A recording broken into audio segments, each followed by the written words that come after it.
एक महात्मा वहां से जा रहे थे, तो महात्मा ने सोचा रात्रि निवास के लिए कोई जगह तो मिल नहीं रही है, इसी के खेत पर रुक जाता हूं। महात्मा उसके खेत पर जाकर के बैठ गए और उसने जैसे ही देखा कोई महात्मा आए हैं तो महात्मा के चरणों में प्रणाम किया। महात्मा ने कहा, भाई अपने घर से 2-4 रोटी बना के लाओ, हम प्रेम से पाएंगे और रात्रि यहीं रुकेंगे, सुबह जाएंगे। किसान बोला, बड़ी कृपा भगवान, आप खूब प्रेम से विराजो, मैं पत्नी को अभी लेके आता हूं, 2-4 रोटी आपके लिए बनवा लाता हूं। रोटी बनवा करके लाया, महात्मा को पवा दिया।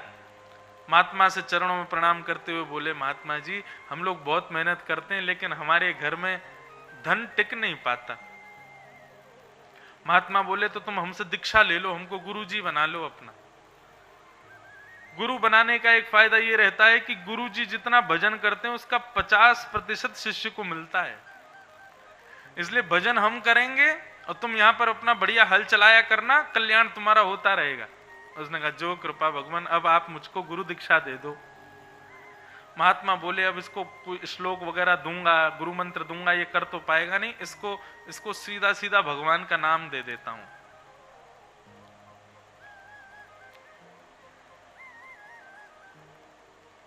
और गुरुदेव ने दिया, बोले बोलो कृष्ण चंद्र। उसने बोला, कृष्ण चंद्र। बोले, अब यही तुम्हारा मंत्र है, इसका गुणगान करते रहो, कृष्ण चंद्र कृष्ण चंद्र कृष्ण चंद्र, यही बोला करो। 20 बार में तो उसको याद हुआ कृष्ण चंद्र, और याद हुआ, याद होने पर अपनी पत्नी से और कह दिया, तुम भी याद कर लो, कभी कभी मैं भूल जाया करूं तो मुझे बता दिया करना। पत्नी बोली, ठीक है। अब वो तो बैठ करके, गुरुजी तो चले गए, वो कृष्ण चंद्र कृष्ण चंद्र कृष्ण चंद्र कृष्ण चंद्र नाम जप कर रहा था। इतने में पत्नी आई, बोली, अरे थोड़े ने काम कराओ, थोड़े बीज बोने हैं, थोड़ा जोताओ खेत को। बोले, अभी तो मैं नाम जप कर रहा हूं। बोले, तुम्हारी जगह मैं बैठ के कर लेती हूँ, तब तक तुम जाओ बीज बो के आ जाओ। बोले, हाँ ठीक है। माला अपनी पत्नी को दे दी। बोले, तू नाम जप कर, मैं जा रहा हूँ, और जैसे ही लौट के आऊं मेरा नाम वापिस कर देना मुझको। बोले, हाँ कर दूंगा। सीधे लोग थे दोनों। अब पति अपनी पत्नी को नाम दे करके चला गया और खेती बाड़ी करने लगा। लौट करके आया, पत्नी से बोला, हाँ तो गुरु मंत्र वापस दे दो मुझको। पत्नी ने माला पकड़ा दी और बोली, खसीटे चंद्र। अब जैसे ही उसने खसीटे चंद्र सुना, उसको लगा यही होगा, उसको भी याद नहीं था। हाथ पांव धो करके खसीटे चंद्र खसीटे चंद्र खसीटे चंद्र खसीटे चंद्र। वैकुंठ में बैठे ठाकुर जी जोर जोर से किलकारियां मार करके हंसने लगे। लक्ष्मी जी बोली, क्यों हंस रहे हो? बोले, एक भक्त मेरा नाम जप कर रहा है। बोले, क्या नाम जप कर रहा है? ठाकुर जी बोले, देखो। देखा तो लक्ष्मी जी बोली, अरे ये तो खसीटे चंद्र बोल रहा है। बोले, खसीटे चंद्र बोल रहा है, इसका कल्याण करना है मुझको, इसको वैकुंठ लेके आना है। लक्ष्मी जी बोली, अरे गलत सलत नाम गा रहा है तो इसको वैकुंठ क्यों मिलना चाहिए? नाम सही गाए, उसको वैकुंठ मिलना चाहिए ना। ठाकुर जी बोले, अरे तुमको नहीं पता, मेरा नाम खसीटे चंद्र भी है। बोले, क्यों? बोले कि जब हम छोटे थे, वृंदावन में लीला करते थे, और जब गुटमुन गुटमुन चलते थे, तो गुटमुन गुटमुन चलते समय कभी कभी घिस घिस के भी चलते थे, तो यशोदा मैया प्यार से बोलती थी, अरे आगे हो मेरो खसीटो चंद्र, आगे हो मेरो खसीटो चंद्र। तो उस बहाने से मेरा नाम खसीटे चंद्र भी है, और इसका मैं कल्याण करूंगा। और उस किसान का कल्याण हो गया, उसको वैकुंठ मिल गया। तो भाव कुभाव अनख आलसहु, नाम जपत मंगल दिस दसहु। भाव से जपो, कुभाव से जपो, सही सही जपो, गलत गलत जपो। ठाकुर जी तो कृपा करते, ठाकुर जी कृपालु। परंतु बंधुओं, किशोरी जी की कृपा का अनुभव यदि करना है, ठाकुर जी तो नाम मात्र से कृपा कर देंगे, लेकिन किशोरी जी कृपा कब करेंगी? जब नामी को पहचानोगे, मतलब कृष्ण को जानोगे। और कृष्ण कहां से पहचाने में आएंगे? कथा से आएंगे, सत्संग से ही आएंगे, वैष्णव जनों के संग से ही आएंगे। तब किशोरी जी कृपा करती है। तब किशोरी जी ने सुखदेव से कहा, सुखदेव यदि तुमको मेरे पास रहना है तो पृथ्वी पर जाओ, जाकर के इन कृष्ण की कथा को जान करके आओ, समझ करके आओ। तब श्री शुकाचार्य जी महाराज पृथ्वी पर पधारे, और पृथ्वी में आकर के उन्होंने विटिका, वेद व्यास जी के गर्भ से, वेद व्यास जी की पत्नी के गर्भ से जन्म लिया।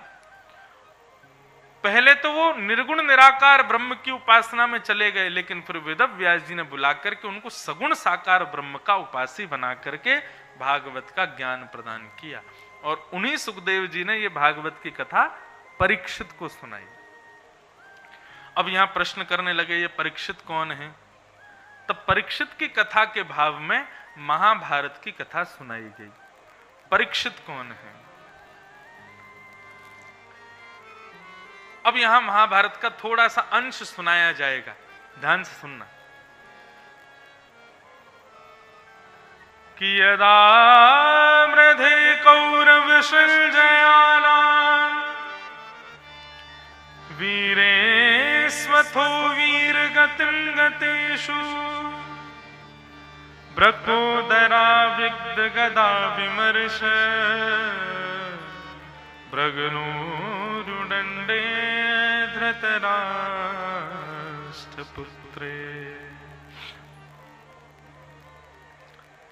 महाभारत युद्ध अपने अंतिम पड़ाव पर चल रहा था।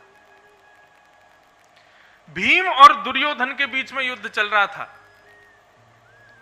भीम बार बार अपनी गदा का प्रहार करते हैं, लेकिन दुर्योधन का बाल बांका नहीं होता।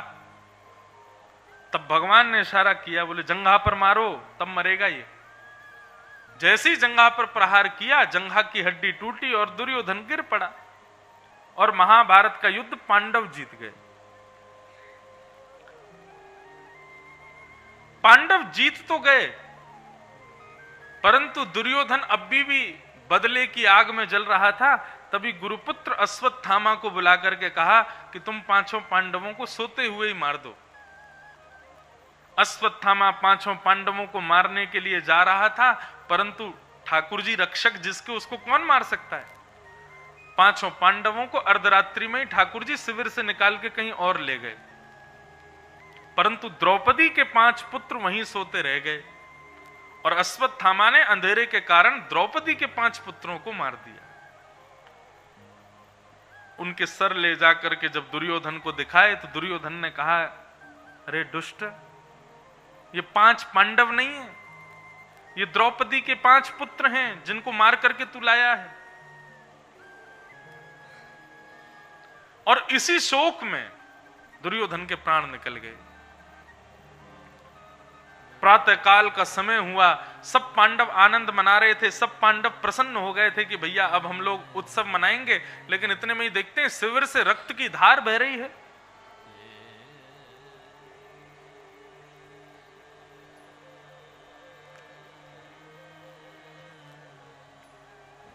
सब पांडव उदास। अर्जुन कहने लगे, किसने मारा द्रौपदी के 5 पुत्रों को? रुदन कर रही है द्रुपद सुता।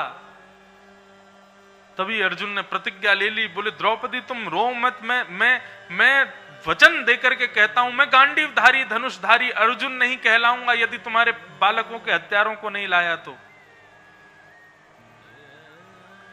उसका सर धड़ से अलग कर दूंगा, उसके रक्त से तुम्हारे केशों को रंगूंगा।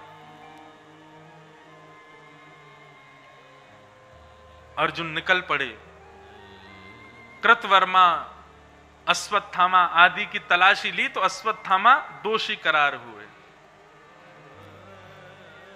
अश्वत्थामा को लेकर के जब आए और मृत्यु दंड देने लगे तो द्रौपदी ने अर्जुन के पांव पकड़ लिए, बोले किसको मत मारो। बहुत ध्यान से सुनना बंधु। द्रौपदी हाथ जोड़ करके कहती है, अर्जुन इसको मत मारो। अर्जुन कहते हैं, तुम्हारे पुत्रों का हत्यारा है, कैसे छोड़ दूं इसको मैं?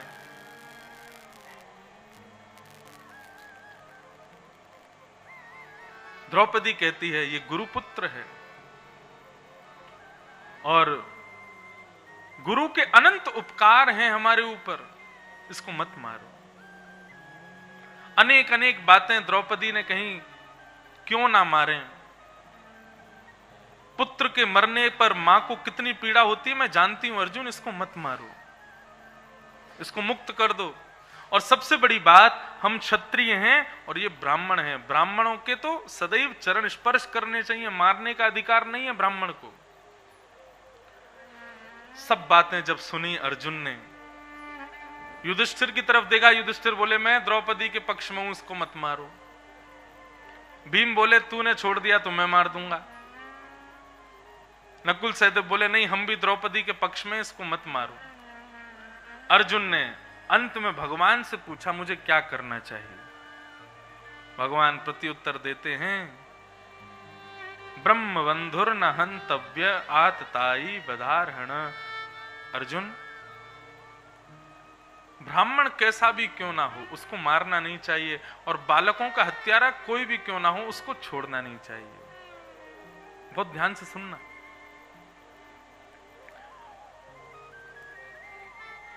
कितनी बड़ी बात यहां पर ठाकुर जी कहते हैं कि ब्राह्मण कैसा भी क्यों ना हो उसको मारना नहीं चाहिए, और बालकों का हत्यारा कोई भी क्यों ना हो उसको छोड़ना नहीं चाहिए। अर्जुन बोला तो मतलब क्या करना है? मारना भी है क्योंकि बालकों का हत्यारा है, और छोड़ भी देना है क्योंकि ब्राह्मण है। मारना भी है, छोड़ना भी, और मारना भी नहीं है, छोड़ना भी नहीं है। अर्जुन बोला आधा पागल मैं पहले था, पूरा आज हो जाऊंगा। क्या करूं, मुझे संकेत कीजिए भगवान। भगवान कहते अर्जुन, मृत्यु से भी बड़ा दंड क्या है दुनिया में बताओ? क्या सबसे बड़ा दंड मृत्यु है? हां, आज की अदालत से यदि पूछो, आज के कानून व्यवस्था से पूछो तो सबसे बड़ा दंड मृत्यु दंड है। लेकिन नहीं, सबसे बड़ा दंड क्या है? प्रतिष्ठित व्यक्ति का भरे समाज में अपमान, बहिष्कार, ये सबसे बड़ा दंड है। मृत्यु दंड में तो उसके प्राण निकल गए, उसके बाद क्या हुआ ना आपको पता ना उसको पता। लेकिन भरी सभा में अपमान करके उसको जीवित छोड़ देना, ये तो मृत्यु दंड से भी बड़ा दंड है, क्योंकि जब तक वो जीवित रहेगा मरता ही रहेगा बेचारा। और भगवान ने यही संकेत किया, अर्जुन इसको मारो मत, भरी सभा में इसका अपमान करके छोड़ दो, ये मृत्यु दंड से भी बड़ा दंड है। तो बालकों का हत्यारा है इसलिए इसका अपमान रूपी मृत्यु भी हो जाएगी, और क्योंकि ये ब्राह्मण है इसलिए इसको जान से मारने का अधिकार नहीं, वो भी कार्य पूर्ण हो जाएगा। और अर्जुन ने वही किया, आधी मूछ, आधी दाढ़ी, आधे केश और शिखा छेदन करके भगा दिया। लेकिन अब यहां पर एक प्रश्न आता है, बहुत ध्यान से सुनना। भगवान कहते हैं ब्रह्म बंधुर न हंतव्य, ब्राह्मण कैसा भी क्यों ना हो उसको मारना नहीं चाहिए। और स्वयं गए थे धनुषधारी बनकर के और लंका में जाके रावण को मारा है। कौन था रावण? ब्राह्मण था, पुलस्त ऋषि के खानदान में जन्म हुआ था। अभी यहां पर कह रहे हैं कि ब्राह्मण को मारना नहीं चाहिए, और स्वयं ने प्रहलाद के पिता हिरण्यकश्यप का वध कर दिया। कश्यप गोत्रीय ब्राह्मण था हिरण्यकश्यप। मतलब यहां तो यह बात सिद्ध हो जाती है कि सारे नियम मानवों के लिए लागू होते हैं, भगवान के लिए कोई लागू नहीं। भगवान चाहे जिसको मार दें। लेकिन बात ऐसी नहीं है बंधु। ब्राह्मण, क्षत्रिय, वैश्य और शूद्र, ये वर्ण व्यवस्था बुरी हमने बना दी है, ये बुरी है नहीं है।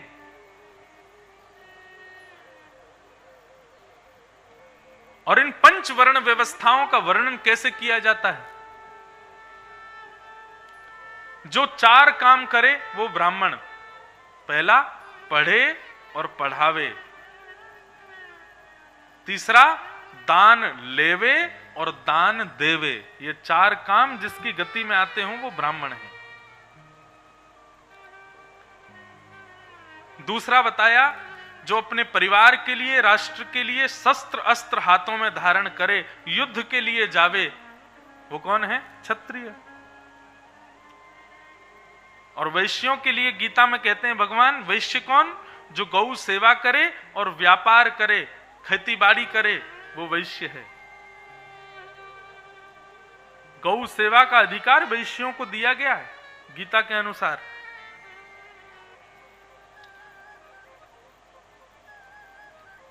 और शूद्र जो सबकी रक्षा की व्यवस्था करे, सबके शुद्धता पवित्रता का ध्यान रखे, सबकी बात मान करके सबकी क्रियाओं को क्रियान्वित करे, वो शूद्र है। अब लोगों ने इसको उल्टा सीधा कह करके और किसी को बड़ा, किसी को छोटा, किसी को उल्टा, किसी को सीधा, किसी को इस प्रकार करके वर्ण व्यवस्था में भी जातिवाद का एक जहर घोल दिया। भगवान कहते हैं ब्राह्मण मेरा मुख है, क्षत्रिय मेरी भुजा है, वैश्य मेरा उदर है और शूद्र मेरे चरण हैं। आज यदि देखा जाए तो व्यक्ति मंदिर में जाता है तो मंदिर में जाते ही सबसे पहले चरणों को प्रणाम करता है, शूद्रों को प्रणाम, उसके बाद ठाकुर जी के कटी भाग को देखता है, वैश्यों को प्रणाम, भुजाओं का दर्शन करता है, क्षत्रियों को प्रणाम, अंत में जब मुख देखता है तब ब्राह्मण को प्रणाम। इन चारों वर्णाश्रमियों के लिए मुक्ति का उपाय क्या बताया? बोले ब्राह्मण के लिए तो बताया खूब तपस्या करे, खूब घनघोर मेहनत करे, खूब यज्ञ करे, खूब अध्ययन करे, खूब ज्ञान अर्जित करे, तब जाकर के मुक्ति मिलेगी। क्षत्रियों के लिए कहा अपने घर परिवार का एक समय पर त्याग करके वन में चले जाएं, भजन करें, इनको मुक्ति मिलेगी। वैश्यों के लिए क्या कहा? बोले कुछ नहीं, केवल सुबह शाम आरती करें भगवान की, कीर्तन करें, मुक्ति मिलेगी। और वैश्यों के लिए और शूद्रों के लिए भगवान कहते हैं जितनी मेहनत करके ब्राह्मण को मुक्ति मिलेगी, जितनी मेहनत करके क्षत्रिय को मुक्ति मिलेगी, जितनी मेहनत करके वैश्य को मुक्ति मिलेगी, वो सारी मेहनत केवल एक बार कृष्ण मुख से कह देगा शूद्र तो उसको प्राप्त हो जाएगी। कितनी कृपा करी ठाकुर जी ने, लेकिन लोगों ने इसको जातिवाद के रूप में, विषैले रूप में दिखा दिया, हमको नीचा दिखाया, हमको नीचे कर दिया। कुछ नहीं है ऐसा। बात हम इस बात पर कर रहे थे कि जब भगवान कहते हैं ब्राह्मण को नहीं मारना चाहिए तो खुद ने रावण को क्यों मारा, खुद ने हिरण्यकश्यप को क्यों मारा? वे भी तो ब्राह्मण थे। और जब खुद ने मारा तो आज अर्जुन को क्यों रोक रहे हैं कि ब्रह्म बंधुर्ना हंतव्य?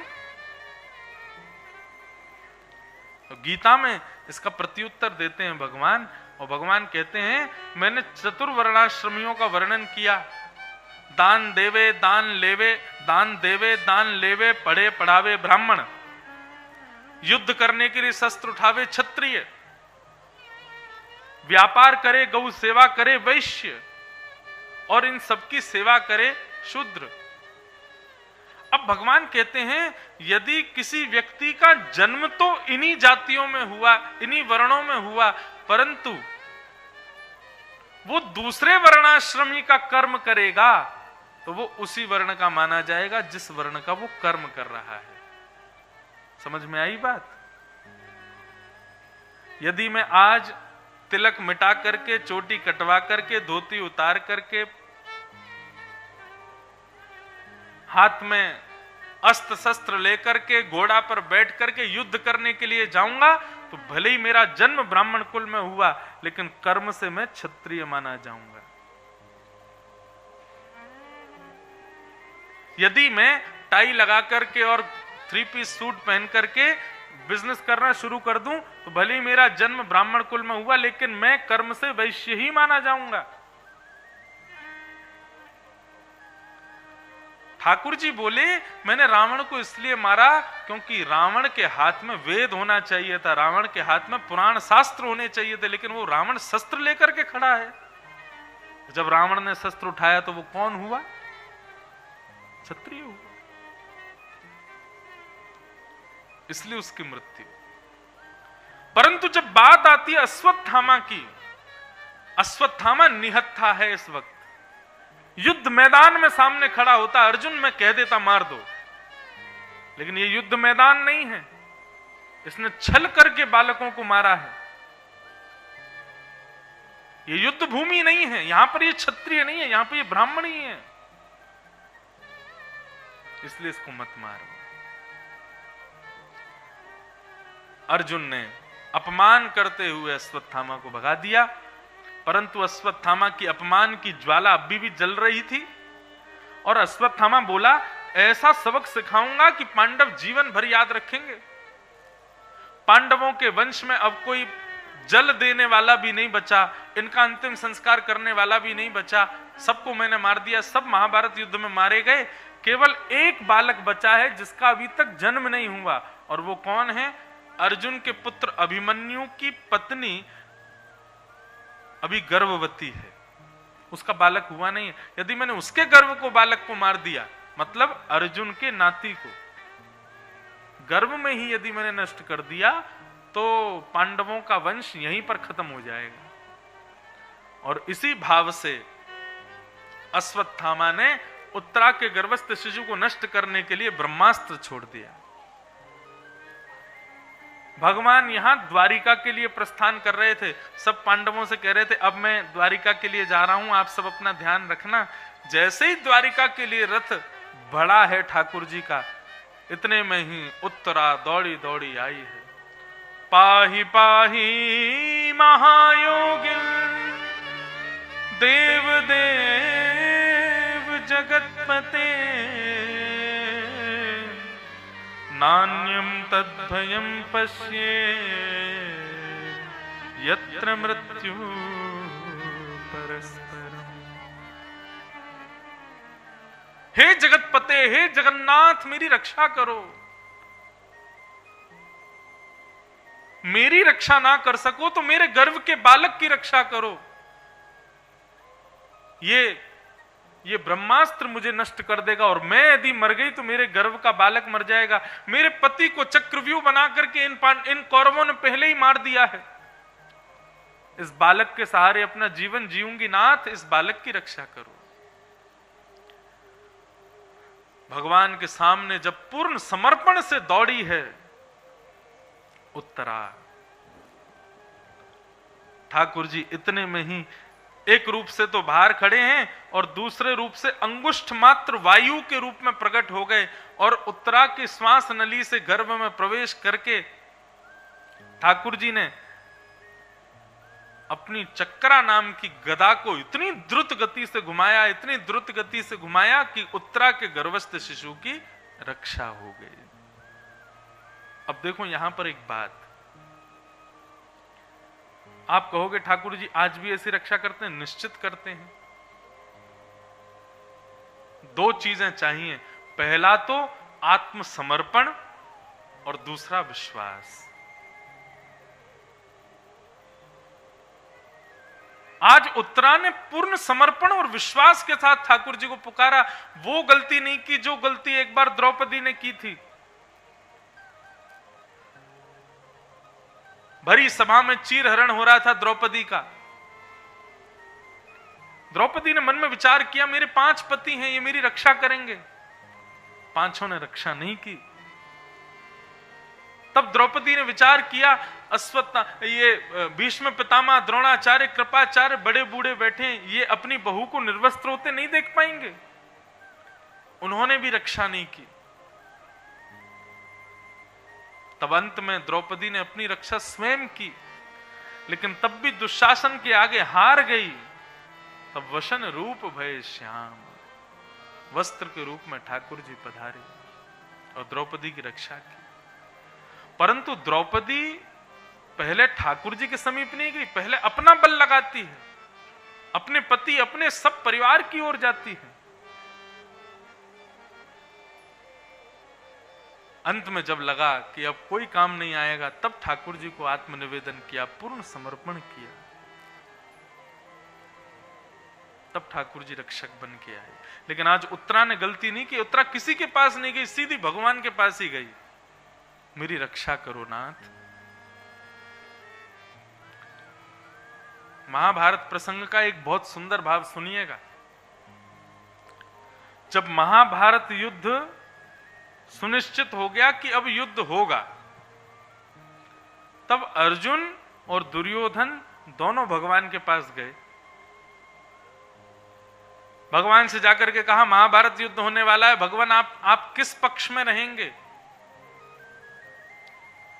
ठाकुर जी बोले तुम दोनों मेरे भैया हो, मैं कोई एक पक्ष तो नहीं लूंगा, जिसको रुचि लगे मुझको ले जाओ। अर्जुन बोले ऐसा तो हो नहीं सकता कि आपको दो रूपों में ले जाएंगे, एक कौरवों की तरफ एक पांडवों की तरफ, तो महायुद्ध हो जाएगा, प्रलय हो जाएगा। कृष्ण कृष्ण से भिड़ गए तो एक पक्ष में आपको जाना पड़ेगा। भगवान बोले देखो दोनों तरफ पल्ला भारी होना चाहिए, क्योंकि मैं पक्षपाती नहीं हूं। इसलिए एक काम करते हैं, एक तरफ मैं अकेला आऊंगा और दूसरी तरफ मेरी पूरी सेना जाएगी द्वारिका की। लेकिन मैं तो प्रतिज्ञाबद्ध हूं कि मैं शस्त्र नहीं उठाऊंगा, मैं निहत्था आऊंगा, बिना शस्त्र के आऊंगा। दुर्योधन तुरंत बोला तो क्यों ले जाऊं आपको, वहां पे क्या आपकी आरती करनी है, ओम जय जगदीश हरे? युद्ध में बिना शस्त्रों के जाता है कोई? ठाकुर जी बोले मैं तो प्रतिज्ञाबद्ध हूं, मैं शस्त्र नहीं उठाऊंगा। अब तुम दोनों डिसाइड कर लो आपस में, किसको ले जाना है, मुझको, किसको ले जाना है मेरी सेना को। दुर्योधन ने बोला एक काम कीजिए प्रभु, अर्जुन का आपसे बड़ा प्रेम है, आप अर्जुन के पास ही चले जाओ, मुझे अपनी सेना दे दो। भगवान मुस्कुराने लगे, चतुर शिरोमणि,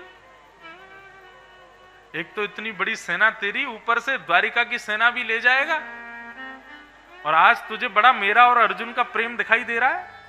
बोले नहीं नहीं, आप दोनों की जोड़ी इतनी बढ़िया लगती है, आप दोनों सदा ऐसे ही प्रेम में रहो। प्रभु आप तो अर्जुन के पास ही जाओ, मैं आपकी सेना ले जाऊंगा। भगवान बोले ले जा, और सेना लेकर के दुर्योधन चला गया। अर्जुन चुपचाप बैठा था।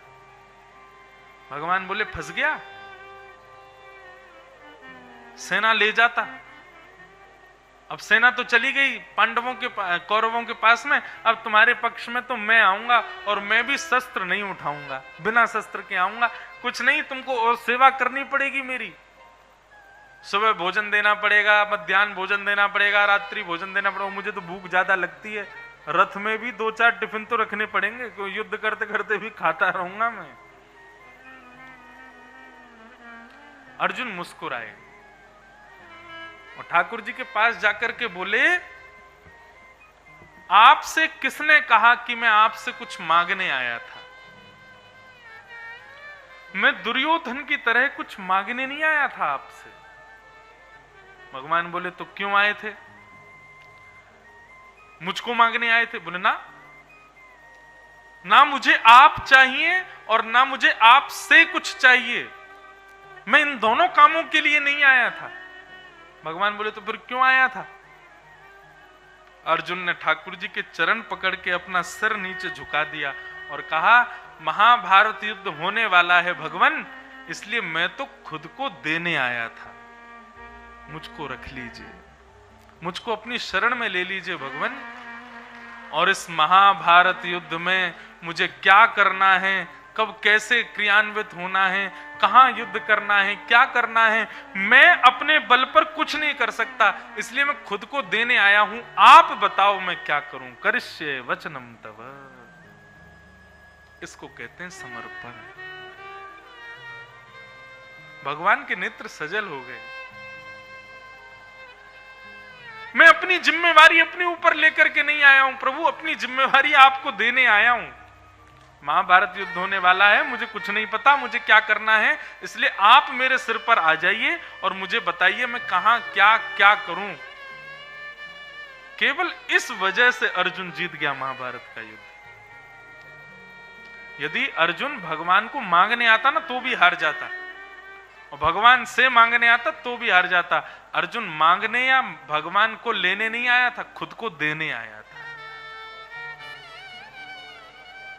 एक सिद्धांत है, नोट कर लेना, ठाकुर जी से मत मांगो, ठाकुर जी को भी मत मांगो, खुद को दे दो। नाथ दैनी मेरी अवस्था, तेरे हाथों में मेरी सारी व्यवस्था। मुझे जो भी कहना है, मुझे जो भी कहना है, तुमसे कहूँगा, जहाँ ले चलो वही मैं जहाँ ले चलोगे वहीं में चलूंगा। और इसे कहते हैं पूर्ण समर्पण। समर्पण की स्थिति बंधुओं बिना विश्वास के प्रकट नहीं होती। जैसे एक छोटा सा बालक अपनी मां की गोद में, मां चाहे उसको उल्टा रखे, सीधा रखे, कंधे पर रखे, टेढ़ा रखे, रह लेगा। लेकिन सामने वाला अपरिचित व्यक्ति कितनी भी व्यवस्था से उसको गोद में ले, वो रोएगा ही। क्यों? क्योंकि अविश्वास है, विश्वास नहीं है उस व्यक्ति के प्रति। इसलिए विश्वास जब होता है तब प्रेम होता है, तब भक्ति होती है, तब भक्ति उजागर होती है।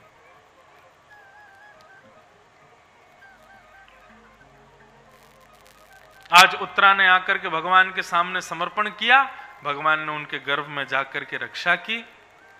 तत्पश्चात भगवान जब जाने लगे तब कुंती ने भगवान की स्तुति गाई। कुंती की स्तुति सुनकर के ठाकुर जी प्रसन्न हो गए। कुंती की सबसे पहली स्तुति है भागवत की। कुंती क्या कहती है श्रीमद् भागवत में कि यथा ऋषिकेश खलेन देव की कंसेन रुद्धार्ति चिरम सुचार्पितम विमोचिताहं च सहात्मजा विभो त्वयैव नाथेन मुहुर्विपद्गणा। बहुत ध्यान से सुनना बंधु। कुंती की स्तुति मैं ऐसा कथा में कहा करता हूं कि श्रीमद् भागवत में जितनी भी स्तुतियां हैं उन स्तुतियों में कुंती की स्तुति सर्वश्रेष्ठ है। क्यों?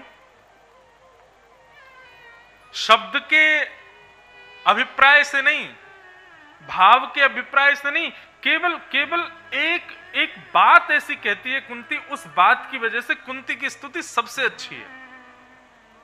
बहुत ध्यान से सुनो। कुंती क्या कहती है? कुंती कहती है आप देवकी नंदन हो, आप यशोदा नंदन हो, आप नंद बाबा वसुदेव के पुत्र हो, परंतु मैं आज दावे से कह सकती हूं कि आप यशोदा और देवकी से ज्यादा मुझसे प्रेम करते हो। बंधुओं, भक्त का लक्षण होना चाहिए स्वयं को कभी अभागा ना समझे।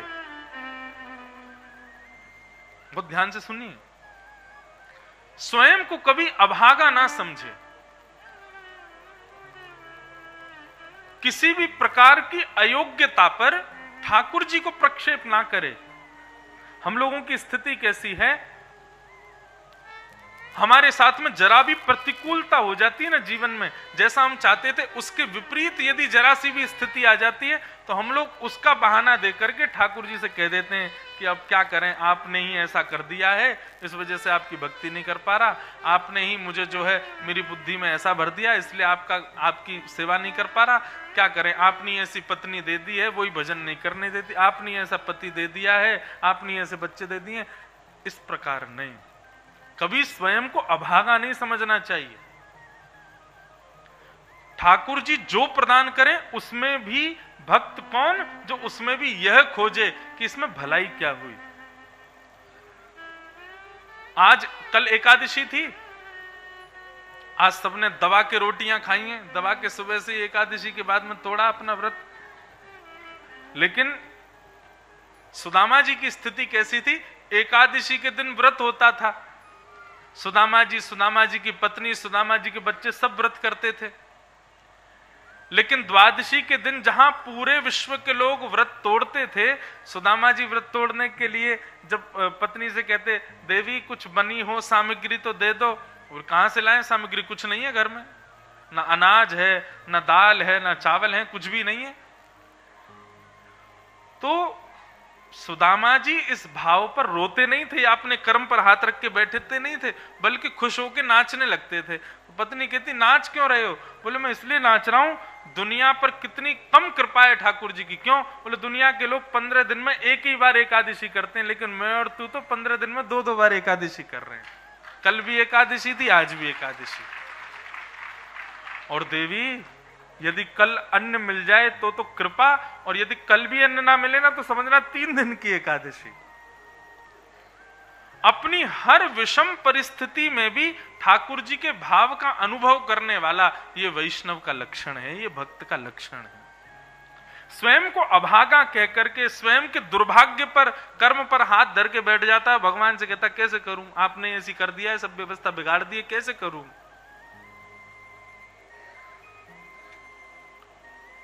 ये तो वही बात हो गई कि विद्यालय में अध्यापक ने पढ़ाया और अध्यापक ने पढ़ाने के बाद में जैसे एग्जाम पेपर दिया बालक को, तो बालक कह रहा है इसको कैसे लिखूं मैं। बोले क्यों, जो पढ़ा है वो लिख दे। नहीं, आप परीक्षा मत लो मेरी, बस पढ़ाते जाओ। बिना परीक्षा के अगली क्लास में जा पाएगा? बिना परीक्षा के पता चलेगा कि तू सीख भी रहा है कि नहीं। इसी प्रकार जीवन में आने वाली विपत्ति, आपत्ति, दुविधाएं, ये सब परीक्षाओं के समान हैं। उसको नहीं दोगे, उसको सफल नहीं करोगे, आगे कैसे बढ़ोगे।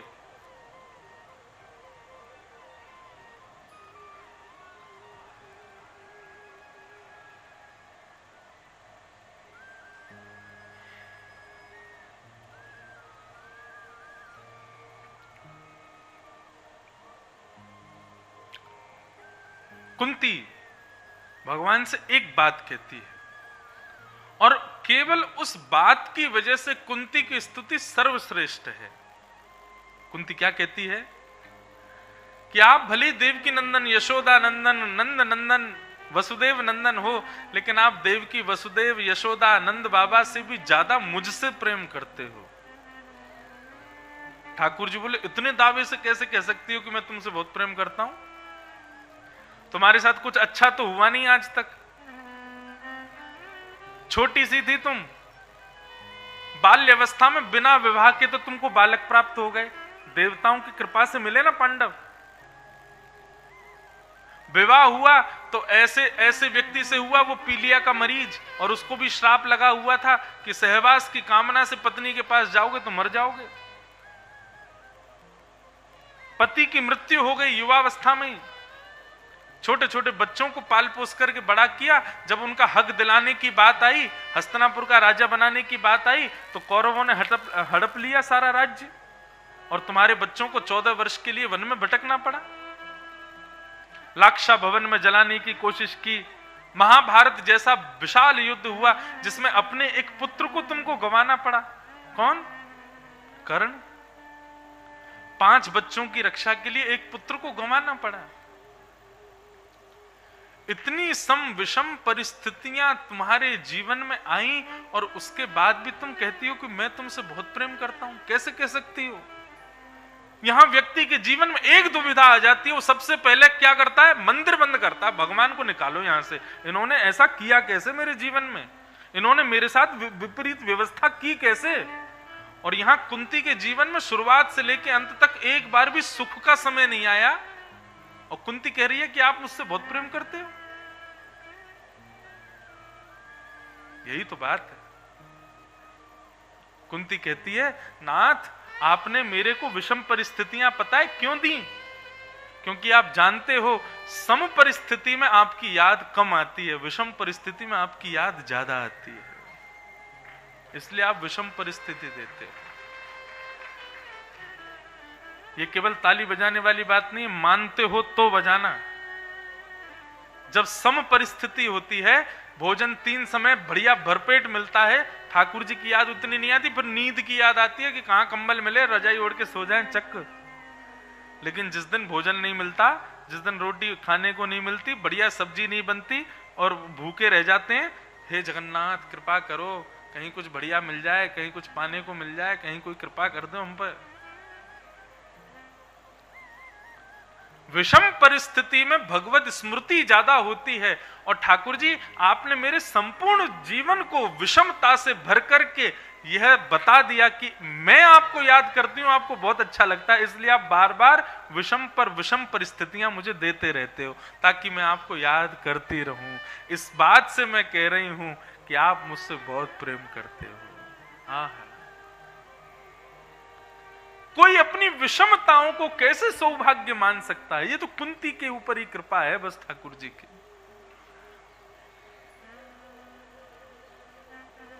और कुंती एक शब्द कहती है अपनी स्तुति में, और वो शब्द है त्वयैव नाथेन। त्वयैव नाथेन शब्द का अर्थ क्या है? संसार के लोग कहते हैं भगवान हमारे हैं, लेकिन भगवान के साथ साथ पत्नी भी हमारी, बेटी भी हमारी, बेटा भी हमारा, गाड़ी भी हमारी, प्रॉपर्टी भी हमारी, ये सब कुछ भी हमारा। प्रेम गली अति सांकरी तामे दो ना समाये, और हमने वहां पे 1000 बैठा रखे हैं।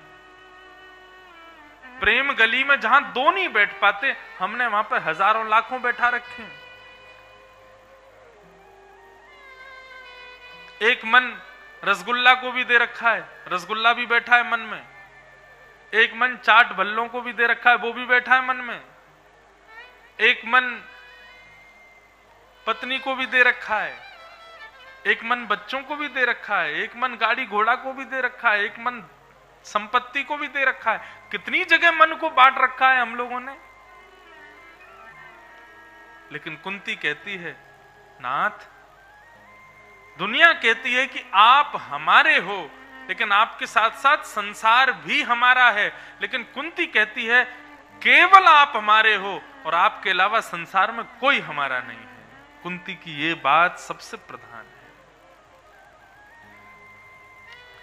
सूरदास जी कहते हैं कि बिन गोपाल को नहीं अपनो,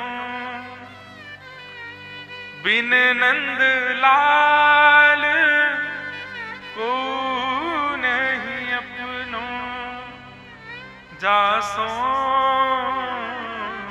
कीरत रे मन पंछी उड़ जाए, मन पंछी।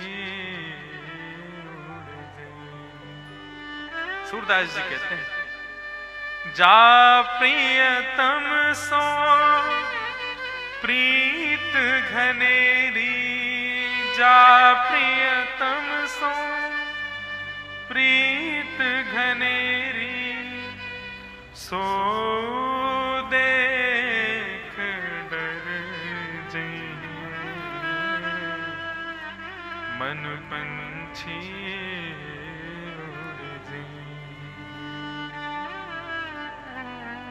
सूरदास जी की पंक्तियां बहुत सुंदर हैं।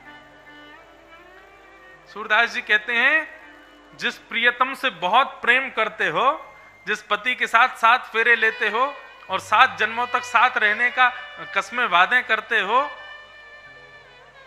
भगवान ना करे लेकिन कभी यदि वो पति चला जाए,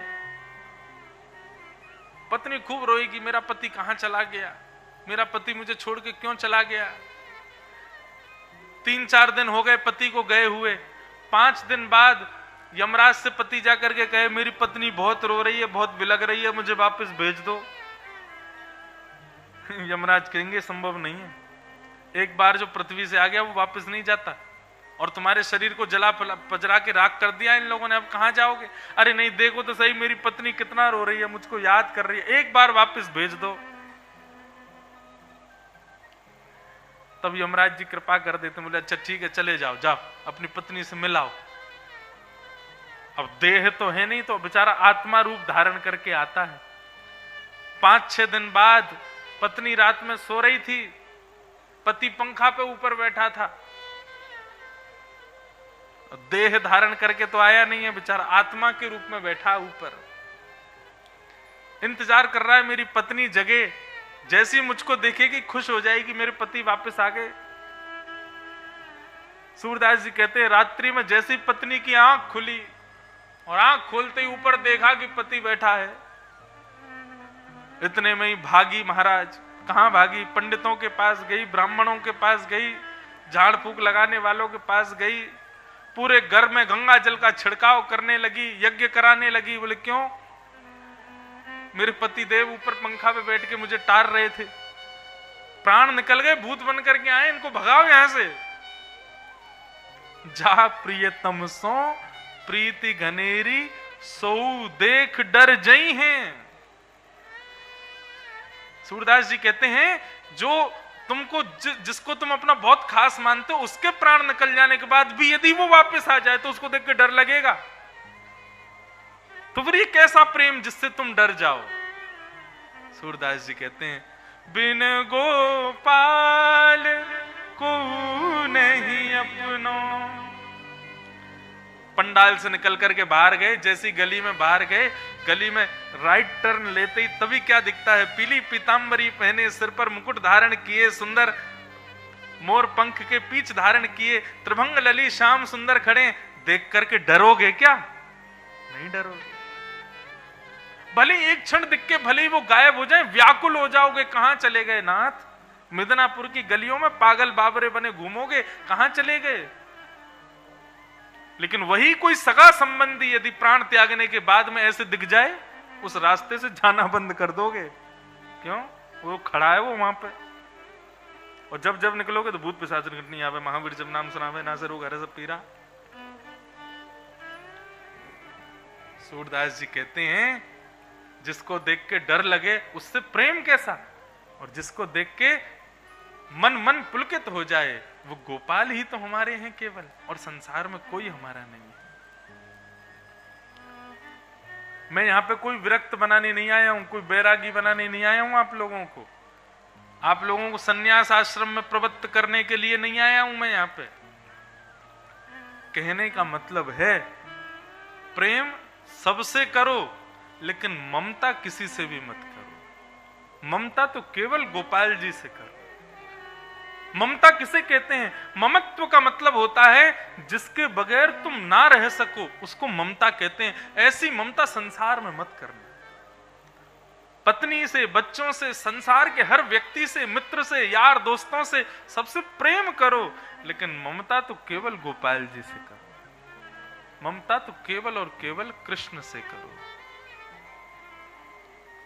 अष्ट छाप के सखा कहते हैं, प्रीति तो नंद नंदन सो कीजे, प्रीति तो नंद नंदन सो कीजे। सब लोग गाओ, प्रीति तो नंद नंदन सो कीजे, प्रीति तो नंद नंदन सो कीजे, प्रीति तो नंद नंदन सो कीजे, प्रीति तो नंद नंदन सो कीजे, प्रीति तो नंद नंदन सो कीजे, प्रीति तो नंद नंदन सो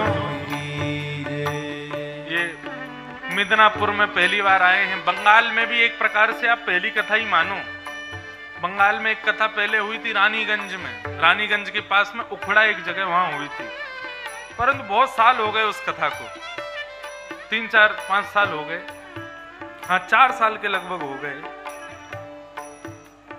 तो एक प्रकार से इस क्षेत्र में पहला ही आगमन है, तो आप लोग थोड़ा कम जानते होंगे, लेकिन मुझको इस प्रकार के पद गाने में बहुत आनंद आता है। भजन कम गाता हूं मैं, मुझे पदों को गाने में बहुत सुख मिलता है। जो हमारे रसिकाचार्यों ने, पूर्वाचार्यों ने, सूरदास, कुम्मनदास, मीराबाई, इन सब के जो लिखे हुए पद है ना, मुझे भजन कम भाते हैं, मुझे पद ज्यादा भाते हैं, इसलिए मैं पद गाता हूं। क्योंकि भजन में तो पैर थिरकते हैं, पर पद में रोम रोम थिरकता है, आनंद आता है। और एक और बात कह दूं तो कोई अतिशयोक्ति नहीं, पद गाने में तो मानव थिरकता है, लेकिन भजन गाने में मानव थिरकता है, पर जब पद गाया जाता है ना तो नंद लाला थिरकता है, नंद लाला को आनंद आता है। सूरदास इन्हीं पदों को गाते थे, श्याम सुंदर सन्मुख प्रकट हो जाते थे। इसलिए भैया भजन गाऊं तो शांत बैठना, लेकिन जब पद गाऊं तो मेरे साथ दोहरा के गाना, सब लोग भाव से गाओ। प्रीति तो नंद नंदन सो कीजे, प्रीति तो नंद नंदन सो कीजे, प्रीति नंद नंदन सो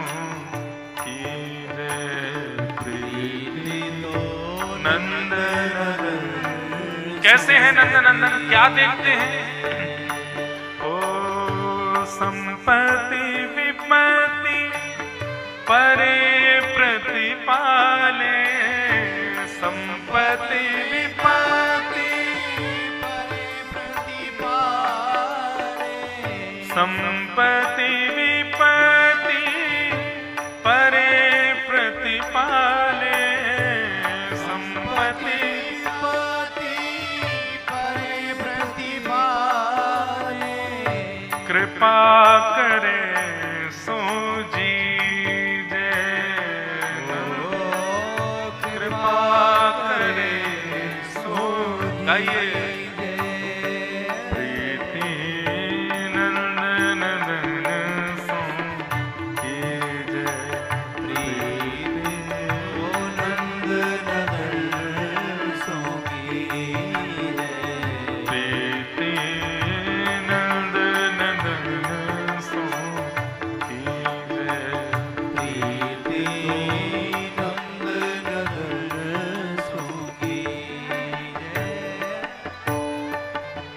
परम उदार चतुर चिंतामणि, परम उदार चतुर चिंतामणि, परम उदार चतुर चिंतामणि, परम उदार चतुर चिंतामणि, सेवा सुमिरन माने हो, सेवा सुमिरन मानी। हाँ हस्त कमल की छाया राखे, हस्त कमल की छाया राखे, अंतर मन की जाने हो, अंतर मन की गाओ। जाने। प्रीति तो नंद नंदन सो कीजे, प्रीति तो नंद नंदन सो कीजे, प्रीति तो नंद नंदन सो कीजे, प्रीति तो नंद नंदन। श्री राधा रमन लाल की।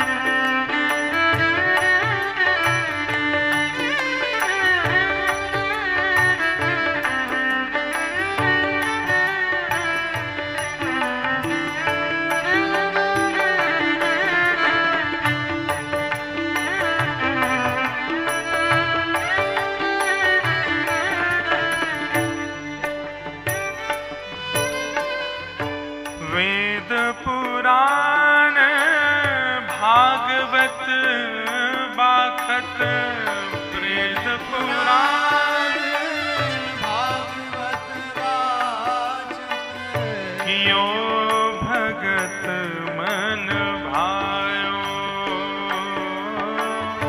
कियो भगत मन भायो, परमानंद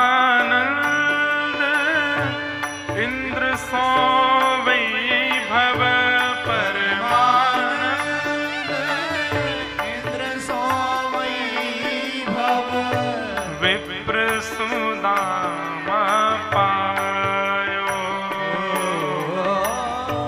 विप्र सुदामा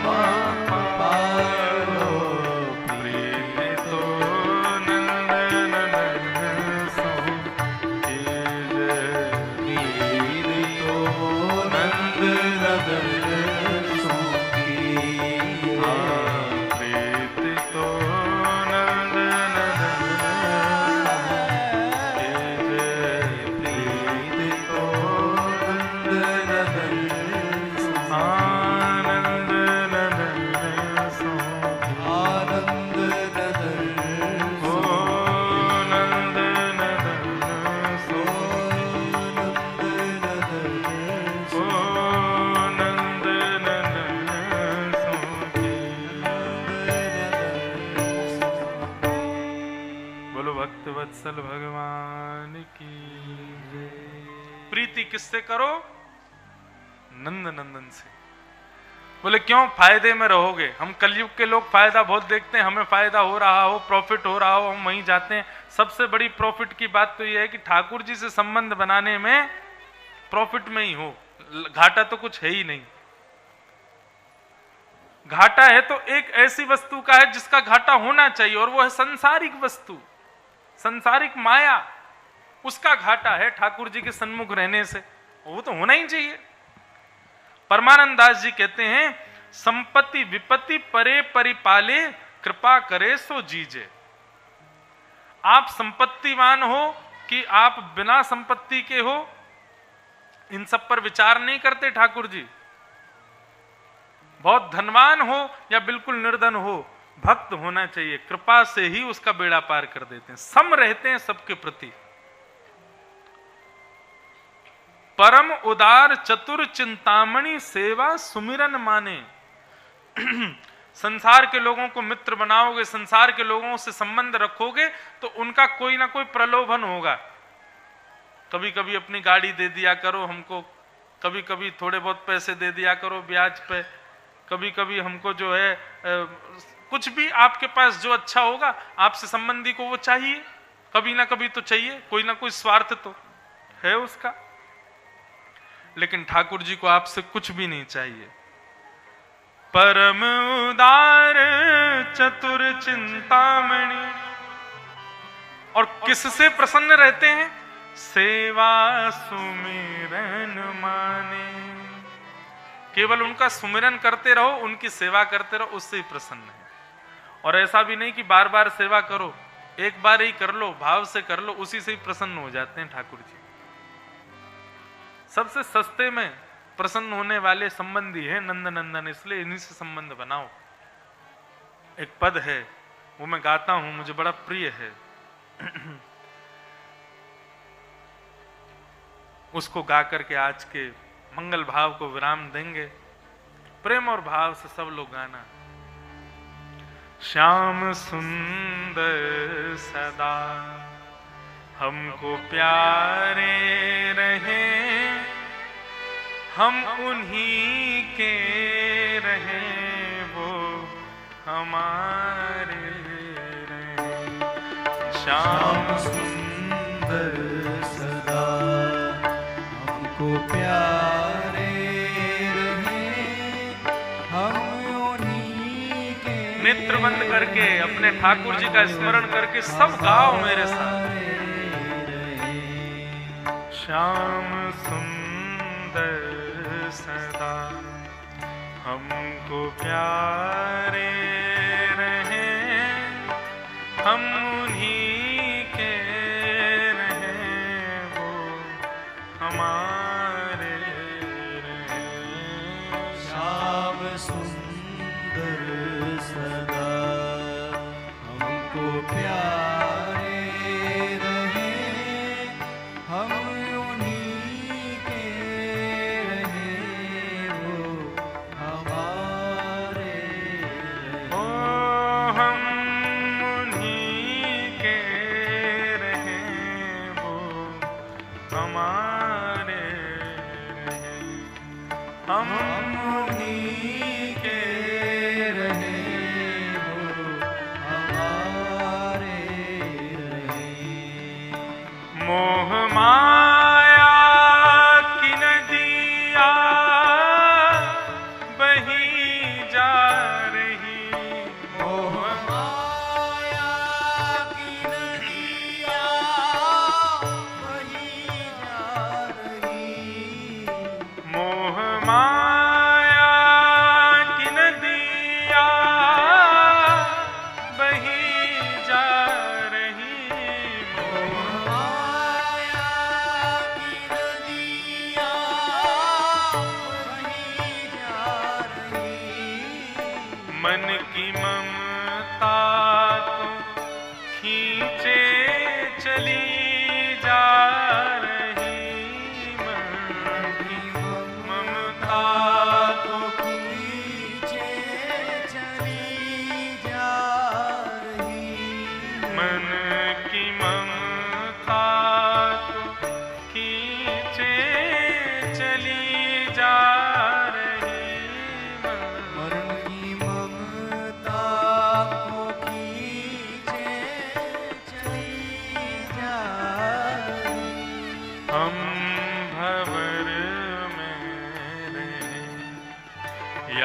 किनारे रहे, हम उन्हीं के रहे, वो हमारे रहे। श्याम सुंदर